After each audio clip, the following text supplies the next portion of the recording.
talk a bit about how these charts work, and how companies can, look at these metrics and actually, as you earlier mentioned, not only improve the performance but also health of their employees. So I think these charts aren't particularly technically complex, right? They're purposefully very high level views into the people who are participating in your incident response process. So I talked a little bit earlier about there's a heat map.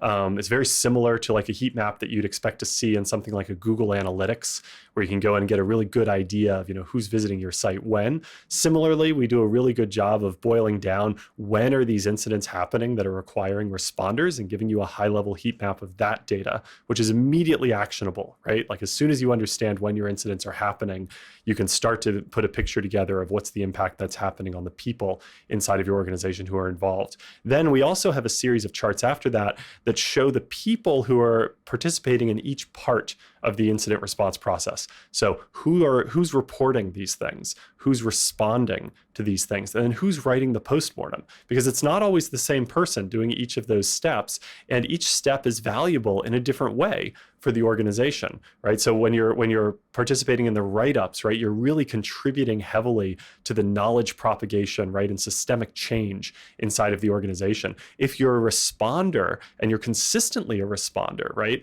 we know that, okay, you're someone who's coming in who's really a subject matter expert in some of these areas that maybe you weren't even aware of, and who's participating really directly related to whatever those times are that are laid out in the heat map. So it's not that you would look at one of these charts or two of these charts and say, all right, this chart says that Phil needs a promotion, right? This chart says that, Betty needs to come in and work more hours, right? It's more a holistic view at the top that you can get, especially as sort of a C-suite executive, a CTO, a CIO, and understand how your people and your incidents are sort of interleaving to operate day to day. And the way we've built our reporting system is you can then start to drill down. You can say, okay, I really want to see this within this tag set, right? Show me the people who are participating within my infrastructure team. Show me the people who are participating, within our root cause having to do with our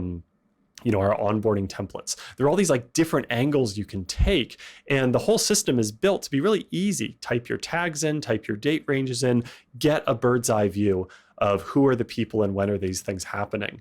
And it's funny, it's one of those things that I think we mentally do all the time, right? We're always looking at metrics and data on our technical systems, and we're then mentally kind of running a pivot table in our heads and saying, okay, what does this really mean, right? I know that there's a trend upwards, say, of incidents, or I know there's a trend downwards of my Sev2s, and we're mentally trying to do this all the time. We're trying to say, well, how does that impact my team? Who's working? What are my rotations? When are these things happening? And it just made sense to just take that cognitive load, right, up and off of people. And so I think when you're evaluating this stuff as an executive, especially, we really just want to make it so that the next level of decision making is easier for you. You're not having to first understand who are the people and what are the timings and where are they impacted, and then try to make kind of a second order decision off of that. We want to be able to give you that first order information so that you can then go into the next level, which is to say, what are the practical actions I can take now that I have this information in front of me, right?